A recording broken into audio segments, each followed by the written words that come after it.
هزار نفر شناسایی شده و روشنفکر ما در طول این 150 از چپترین و مدعی ترینش تا افراطی ترینش هرگز از این بابت عذرخواهی نکرد، هرگز سکوت را نشکست.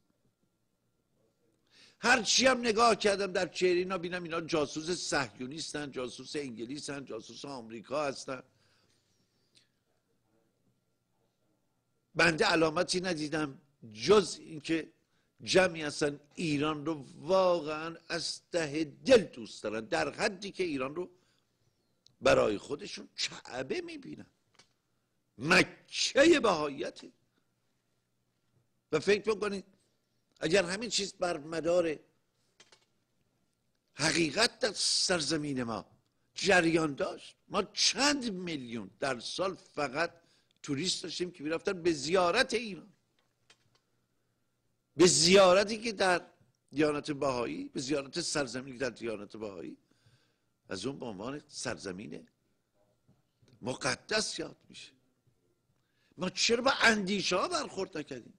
چرا با اندیشه ها اونها رو بررسی کنیم بگیم آقا چی میگن اینها، به جای اینکه اینقدر دچار توهم میشیم زودی پرونده سازی کنیم، پرونده جاسوسی، انواع و اقسام هنوز هم 7 نفر از اونها توی زندان ها هستن باز به همین اتهام، اونم بعد از 150 سال. آقا در تمام دنیا اینا راه دارن، آزادی عمل دارن، سخت مورد احترامن، سخت. در بعضی از کشورها وقتی متوجه میشن که صاحب گذرنامه بهایی است با احترام راه رو باز میکنن. برید بپرسید. و ما به جایی که افتخار بکنیم بالاخره بگیم آقا اینجا زادگاه این اندیشه و این تفکر بوده، زادگاه این مکتب بوده، این دیانت بوده. آخرین کشوری که محظوری برای اونها ایجاد کرده بود و اون محظور رو برداشت مصر، اونم از نظر شناسنامه.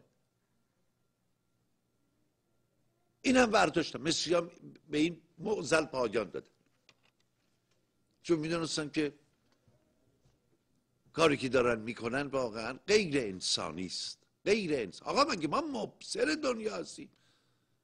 اینا دلشون میخواد اونجوری که به نظرشون میرسه خدا رو بپرستن، به عنوان یک قوم یکتاپرست، مکتب و مرام خودشون رو داشته باشن، بگن آقا ما برای زن و مرد حقوق مساوی میخواد. ما معتقد به یک نظم نو در دنیا هستیم. میگن آخه نظم نو رو میگفتن آمریکایی‌ها ساختن. برید آقا مطالعه بکنید، معبود 100 و اندی سال پیشه. این تفکر ایرانی است. نظم نو، دنیا نیاز به نظم نو داره. تا کشور فقیری در این دنیا هست بقیه نمیتونن احساس امنیت و آرامش بکنن. حرفایش که زده شده. بهتر آدم یک زبان بین المللی داشته باشه، همه میتونن بهش صحبت بکنن. و بعد دین برای ایجاد محبت پدید آمده، نه برای ایجاد خشونت، خشم، آدم کشی، کشتار. خب اینا حرفایی زدن، ما با اینا باید برخورد بکنیم. این همه پرونده سازی و بعد این سکوت 150 ساله بعد از کشتار 100,000 نفر رو چطور میشه توجیه کرد؟ یکی روشن فکر در تمامی 100 و اندی سال لب باز نکرد که اعتراض بکن، فریاد بزن، بگی چرا همسایه من رو میکشی؟ چرا قتل عام میکنی؟ چه گناهی مرتکب شده؟ ناس متاسفانه ما مغروضیم، ما بدهکاریم به تاریخ. ما باید بدهکاری خودمون رو پرداخت کنیم، ما باید با خودمون تصفیه حساب بکنیم. ما گناهان بزرگ مرتکب شدیم. منظورم حکومت و اینها نیست، منظورم روشن فکر ماست. روشن فکر ما چرا باید اسباب تحقیق رو کنار بگذارید و به تحقیر و تخفیف کارش بکشه، از همه بدتر به سکوت کارش بکشه. خیلی از دوستانم در اونجا بودن، جالب بود. آقای دکتر احسان یاشاطر دیدم محظوظ شدم از دیدار این پهلوان ادب و فرهنگ ما. فریدون فرهندوز عزیز رو دیدم، آقای راسخ رو دیدم، آقای سهراب اخوان رو دیدم، آقای فروزنده رو دیدم از تلویزیون ها، آقای مفید رو دیدم و ما احسان رو دیدم. خیلی بودن بچه ها، یعنی خیلی مسلمان ها خیلی بودن، از کشورهای از هند و پاکستان خیلی زیاد آمده بودن، خیلی زیاد.